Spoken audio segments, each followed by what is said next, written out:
Today we're going to talk about everybody's favorite topic, hemorrhoids. Hemorrhoids are more common than most people realize. It's when they become enlarged that they can cause problems. On this week's Health Talk, we'll talk about the prevention, symptoms, and causes of hemorrhoids. Stay tuned. We're up next.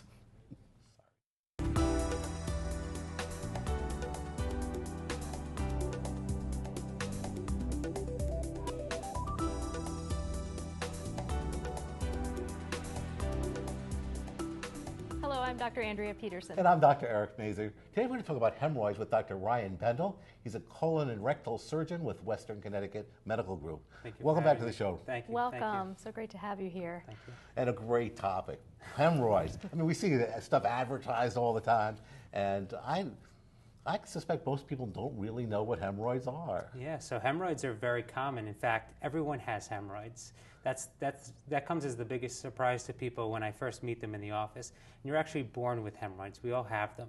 So it's really when they become a problem that people seek out help or they think they've formed one. But again, it's something that you're born with. Little kids have them, and they could affect anyone from, like I said, from little children to the elderly. So what really are they? So hemorrhoids are actually blood vessels and connective tissue. So most medical students, if you ask them, they'll tell you that they are veins, that hemorrhoids are veins. But in fact, if you cut a hemorrhoid open, it actually bleeds bright red blood. So it kind of acts like an artery, but morphologically, or what it grossly looks like, is like a vein. So they're what we call sinusoids. And what they do is they carry blood, and they help contribute to our continence, so the ability for us to hold stool. That's going to be my next question. Why do we have them there? So this is a way of helping to hold in the stool. Yeah, it actually forms a watertight seal, and part of the reason, or part of the contribution to our overall ability to hold stool is contributed by the hemorrhoids, approximately 15%. Do they actually swell up and shrink at all as part of the continence process? Yeah, they do, especially if you were to bear down or strain and you don't want to have a bowel movement. They'll actually engorge, they'll swell up, and they'll kind of help to maintain that seal. But there are reasons that they can swell up that, that we don't want them to swell up, and that's when they can sometimes become a problem. So tell us a little bit, how do people start noticing, what are the symptoms of? So the symptoms of hemorrhoids really vary. So we all have two types of hemorrhoids. One is called the internal hemorrhoids. So those are the hemorrhoids that typically live on the inside. And those hemorrhoids, the symptoms of those are typically bleeding. That's the most common thing that we'll see. Depending on the degree of how big they are, or how much trouble they're causing, they may be bleeding just a little bit, just spotting, when you wipe yourself, to, as much as filling the bowl with blood. Is that because they're so close to the surface of the mucosal lining, and Correct, they get damaged correct. with? And they're thin-walled. They're just covered with a thin layer that, if someone has a hard bowel movement, or if your stools are hard, or if you're straining a lot, kind of the mechanical irritation of the hemorrhoid causes it to bleed. Now, the other types of hemorrhoids are called the external hemorrhoids, and those are the hemorrhoids that live around the anus. Okay, those are the ones that can cause itching or burning, and those too can swell up. But typically, if you're having bleeding, it's more commonly associated with an internal hemorrhoid. Now, we have people that come to us that have bleeding from the bottom, and they think no matter what it is, it's your hemorrhoid. And while yes, a lot of times it is, it's not. It's not the only cause of rectal bleeding. And oftentimes, if you're having bleeding, especially if it's not getting better, you should be evaluated by that's a really I think that's a important really good point, because rectal bleeding can be a sign of some very significant medical problem, a polyp, even a cancer. Correct. But there are some characteristics of hemorrhoidal bleeding, at least that we learned in medical school. And you've some of them.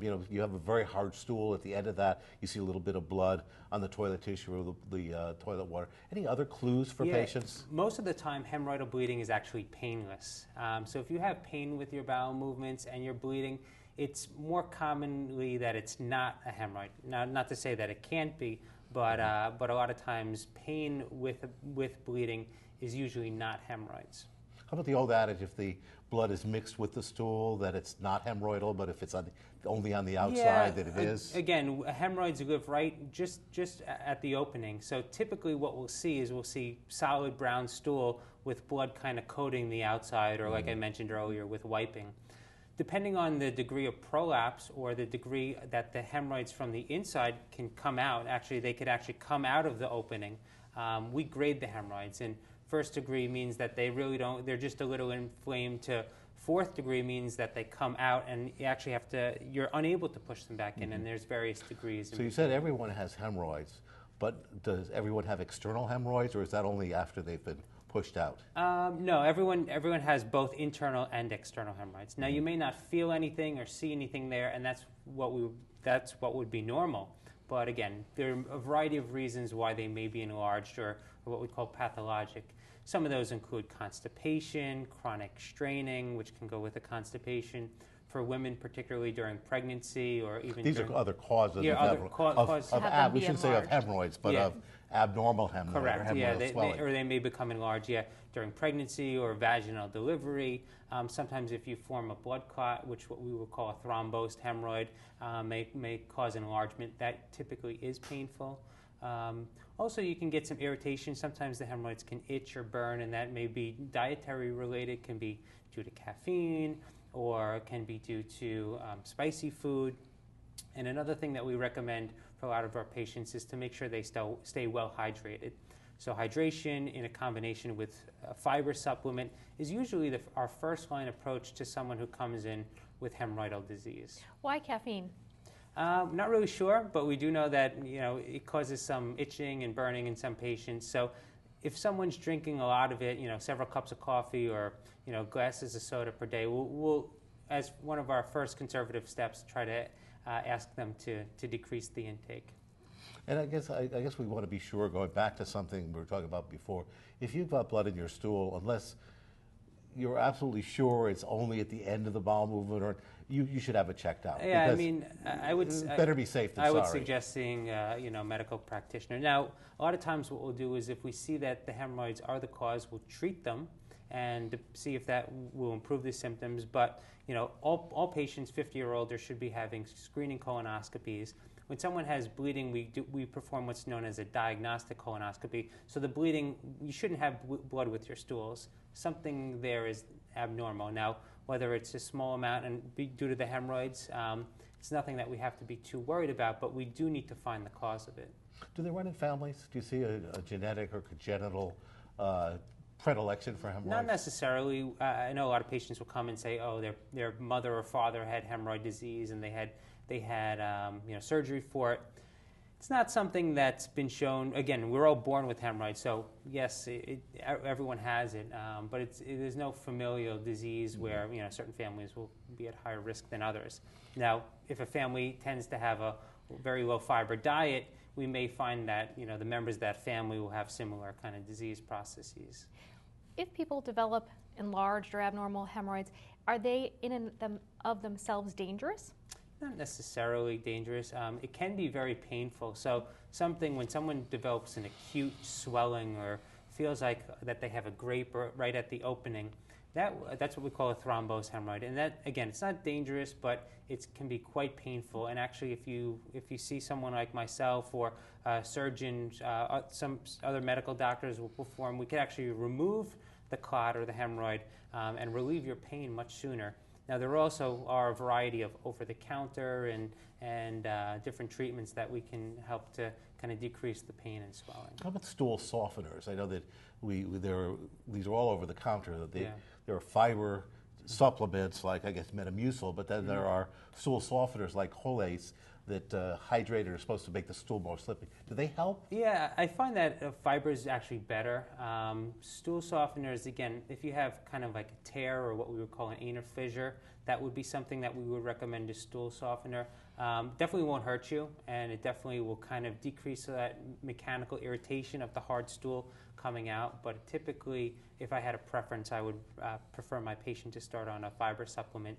And there are a variety of them. There's psyllium fiber, Psyllium, is a natural plant fiber. You mentioned Metamucil, but there are a variety of other different brands and store brands. We're not plugging any one of those. Yeah, no. But the problem with certain fibers is that a lot of patients will complain of discomfort or gas when starting it. So I typically tell patients start slow. We increase to the recommended as instructed on the bottle, And then if you're finding that you have a lot of discomfort or kind of explosive stools, then we could switch over to a synthetic fiber, so a non-plant-based fiber, which may be better tolerated. Maybe you could take just a minute, because fiber overall is so important for colon health, isn't it? And it's a little away from hemorrhoids, but while we're talking about, maybe you can just talk about the importance of fiber in the colon. Yeah, absolutely. You know, there's a condition called diverticulosis we've talked about here before. It's a condition where you form outpouchings in the colon. It affects up to 2/3 of the population by the time you reach age 80. And what that is these kind of almost blowouts of the colon. And we think that that is somehow related to the amount of fiber. Also in terms of constipation, increasing dietary fiber. You know, the best ways to increase your fiber, aside from the supplement, are plants and, vegetables, the skins of fruits, oat bran, things like that are really the best way to go. Yeah, and there are a lot of opportunities in a normal diet to add fiber. You get brown rice rather than white rice. It's whole wheat bread rather than processed wheat. So if people are conscious of it, they might be able to avoid taking an artificial fiber every day. Correct. Yeah. And I think in general those are healthier for us, at keeping our stool moving along. How frequent? Like we said, of the whole population, how many would you say a third end up with symptomatic hemorrhoids? So it's about, the exact number is 4.4% of the population in a 3-year period. So, looking at the course of someone's life, at one point or another, you're likely to have some sort of hemorrhoidal issue, whether, again, it's swelling or whether you form a blood clot. Again, there's no real kind of familial or genetic risk. But the trick is to keep up the high fiber, keep high on the fiber, bulk. stay well hydrated, try to avoid constipation, and then if you have symptoms, seek out help early on, because there are a lot of different treatments that we can do which avoid surgery, which again is a big fear of people.